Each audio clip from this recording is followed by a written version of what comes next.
Assalamualaikum warahmatullahi wabarakatuh. Perkenalkan, kami dari kelompok 8. Di sini kami akan mempresentasikan hasil dari kerja kelompok kami, yaitu tentang teori kuantitas uang.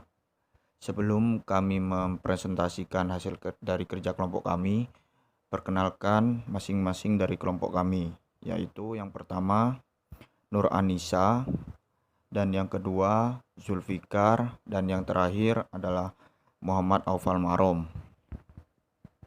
Teori kuantitas uang. Teori yang menjelaskan hubungan antara uang, harga, dan ekonomi.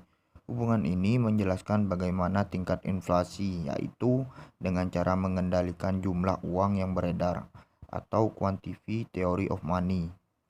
Teori kuantitas uang adalah teori bahwa variasi harga berkaitan dengan variasi jumlah uang yang beredar.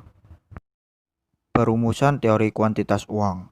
Irving Fisher mengembangkan teori permintaan uang berbasis transaksi di mana permintaan atas saldo real sebanding dengan pendapatan real dan tidak sensitif terhadap pergerakan suku bunga. Implikasi ini dari teori ini adalah bahwa kecepatan laju perputaran uang adalah konstan. Ini menghasilkan teori kuantitas uang yang mengimplikasikan bahwa pengeluaran agregat hanya ditentukan oleh pergerakan kuantitas uang. Persamaan Fisher dihitung sebagai V sama dengan PXY per M, di mana M adalah money supply atau jumlah uang beredar, dan P adalah velocity of money atau perputaran uang, dan P average price level atau tingkat harga, dan Y adalah output agregat atau pendapatan. Teori preferensi likuiditas Keynes. John Maynard Keynes mengemukakan 3 motif pemegang uang. Yang pertama, motif transaksi, yang kedua, motif kehati-hatian, dan yang ketiga, motif spekulatif.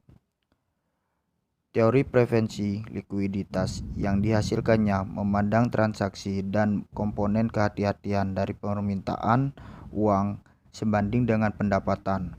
Namun, komponen spekulatif dari permintaan uang dipandang sensitif terhadap suku bunga serta ekspektasi tentang pergerakan suku bunga di masa depan. Teori ini kemudian menyiratkan bahwa kecepatan tidak stabil dan tidak dapat diperlukan sebagai suatu konstanta.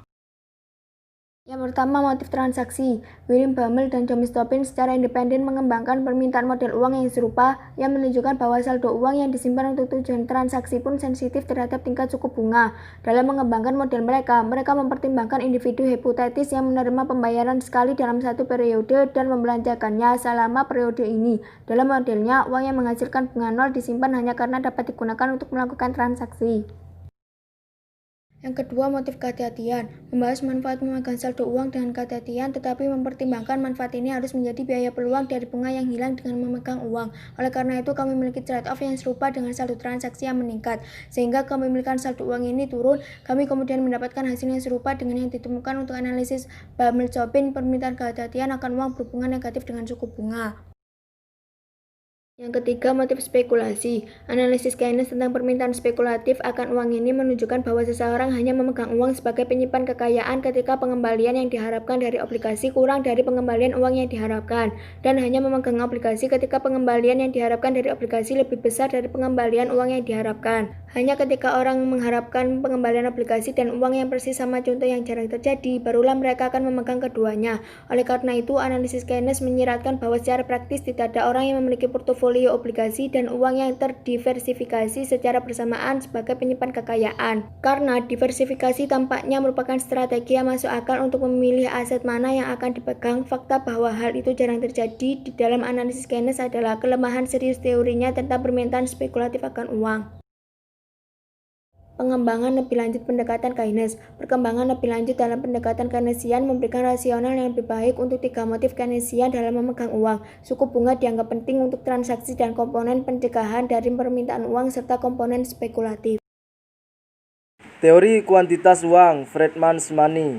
Teori permintaan uang Friedman ini dikenal Restatement of Quantity Theory, penegasan kembali teori kuantitas. Friedman menyatakan bahwa uang pada prinsipnya merupakan salah satu bentuk kekayaan. Permintaan uang harus merupakan fungsi dari sumber daya yang tersedia bagi individu, dan pengambilan yang diharapkan dari aset lain relatif terhadap pengembalian uang yang diharapkan. Seperti Keynes, Friedman menyadari bahwa orang ingin memiliki sejumlah saldo uang real. Dari pemikiran tersebut, Friedman mengutarakan rumusannya tentang permintaan uang sebagai berikut.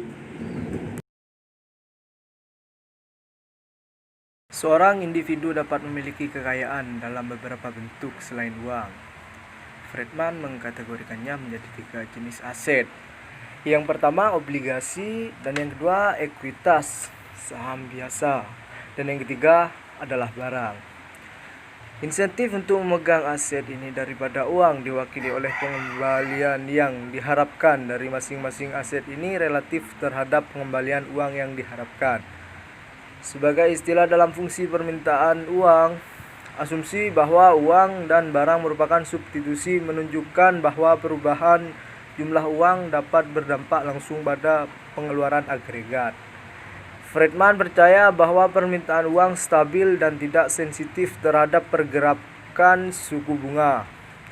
Keyakinannya bahwa kecepatan dapat diprediksi pada gilirannya mengarah pada kesimpulan teori kuantitas bahwa uang adalah penentu utama pengeluaran agregat. Membedakan antara teori Friedman dan Keynesian. Teori permintaan uang Milton Friedman. Dengan memasukkan banyak aset sebagai alternatif uang, Friedman menyadari bahwa lebih dari satu tingkat bunga penting untuk operasi ekonomi agregat. Yang kedua, teori permintaan uang John Maynard Keynes. Pada bagiannya menyatukan aset keuangan selain uang ke dalam satu kategori besar, obligasi, karena dia merasa bahwa pengembalian mereka umumnya bergerak bersama. Jika demikian, imbal hasil obligasi yang diharapkan akan menjadi indikator yang baik untuk pengembalian yang diharapkan atas aset keuangan lainnya, dan tidak perlu masukkannya secara terpisah ke dalam fungsi permintaan uang.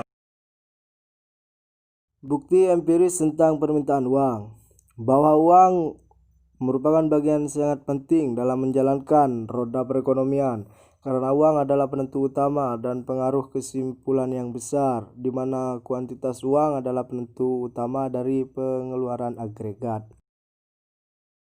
Sekian dari kelompok kami tentang pembahasan teori kuantitas uang. Kurang lebihnya saya mohon maaf. Wassalamualaikum warahmatullahi wabarakatuh.